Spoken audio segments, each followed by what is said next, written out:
Thank you for taking the time to tune in today. It's certainly a privilege for me to be here and an honor.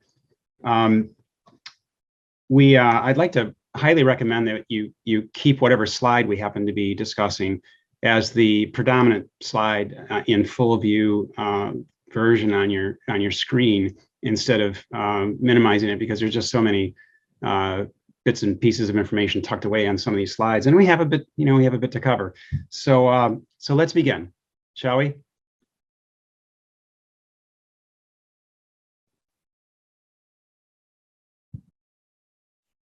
Just want to confirm, are you pulling up the slide? Okay, we got it. I am. Great. Yeah, okay. I am.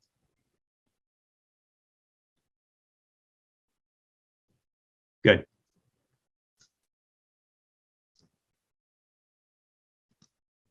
All right, well, this is part 2 of my presentation about food choice and sustainability. If you weren't able to make it to our part 1 session last Saturday, this is what you missed.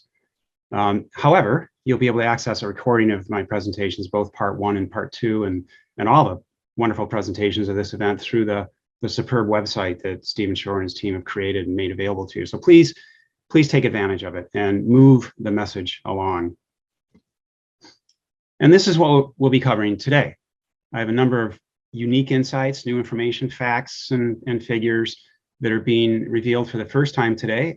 There's a lot to cover. There's a very real and imminent threat to our existence that's not related to climate change. It's not climate change and not related to climate change, even though that's important. It's not found in the headlines or the news because no one wants to talk about it. No one's willing to step forward and manage it. Our species is in a state of unsustainability, and we're quickly taking down other species with us. It seems that many areas of the world pride themselves on being ecologically astute, doing what they think is right for the environment. Wherever I travel, I can't help but notice the tone of buying local, conserving water and energy, lessening our dependence on fossil fuels, recycling, protecting our soil by taking down evil GMOs. It's all certainly important, all that. But today I'm here to shed a new light, as I did on Saturday, more clarifying light on this environment issue, and submit to you the real problem, which is not Monsanto. It's not even climate change. The real problem is with us, our lack of awareness. And then after we become aware, the problem is with our decisions, our thought process. Are we being selfish or perhaps selfless with our new awareness and then use of our planet's resources?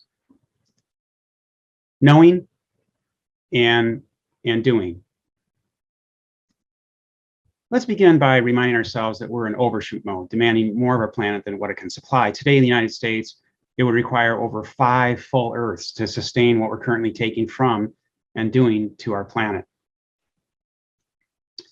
Well, in my last presentation on Saturday, we talked about the fact that 6 out of 9 identified tipping points or planetary boundaries related to our life support systems on Earth. 6 out of 9 have already been passed, and all 9 boundaries are interconnected. As one collapses, the others will soon follow. The single largest component of our collective ecological footprint can be found on our plates with animal products that we eat. Therefore, the easiest, quickest, and most comprehensive way to reduce our footprint and set a course toward true sustainability or thrivability for our species and for all other species we share this great planet with is by way of food choice.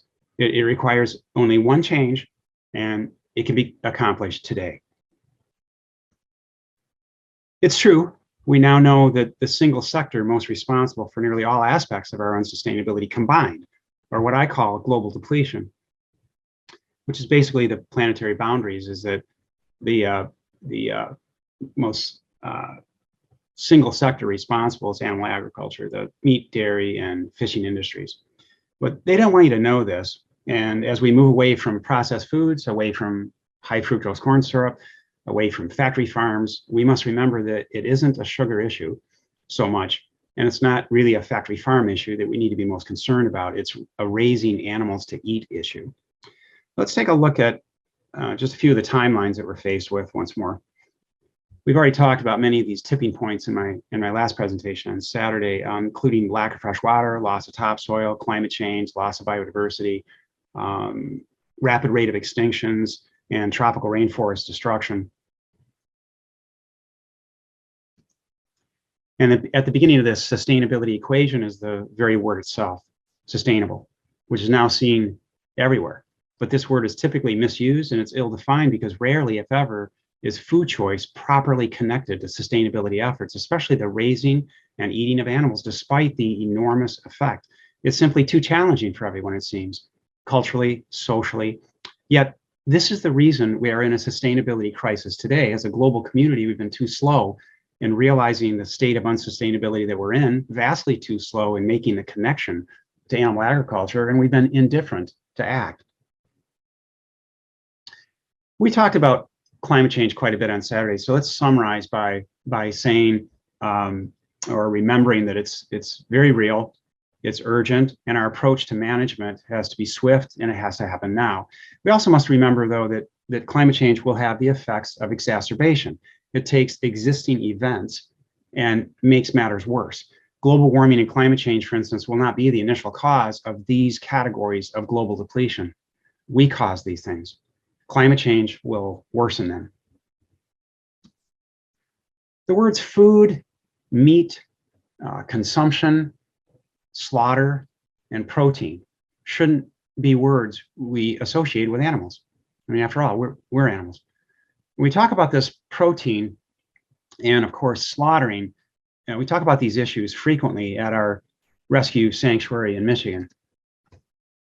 Here, my faithful research assistants are looking over my notes and reminding me once again to put in a good word about turkeys. Just can't get away from that. And we often talk about words and definitions on our daily walks. Comes up frequently. I'm not sure which of these two little buddies on the porch want to be called protein. Likely neither one of them. Here's Barney having a heart-to-heart talk, discussion with us about this terminology problem and how we misuse words. He doesn't like to be called protein. And here are a few others who like to voice their opinion. And Solomon here making very sure I let everyone know how kind, smart, and what's that, Solomon? Okay, and clean, of course, the clean pigs are. Okay, I got it. Tells me that every day. And talking about words and definitions. Plato's still here, wonders why we humans choose to call him protein or beef instead of, say, for instance, calling him by his name, Plato. I mean, he's still confused. When talking about food choice, often we are over-focused on the life and death of farmed animals, aren't we? Yeah, but we need to include all wild animals as well, large and small, even insects, because wild animals are the ones that are rapidly losing habitat because of us and are quickly disappearing from our planet due to our choice of foods. These are just some of the many who have voiced their concern to me over the years about this problem. Her last words, as I remembered, whispered to me were, "What about me? I need help too." Deep in the heart of Australia, where they're losing habitat from livestock.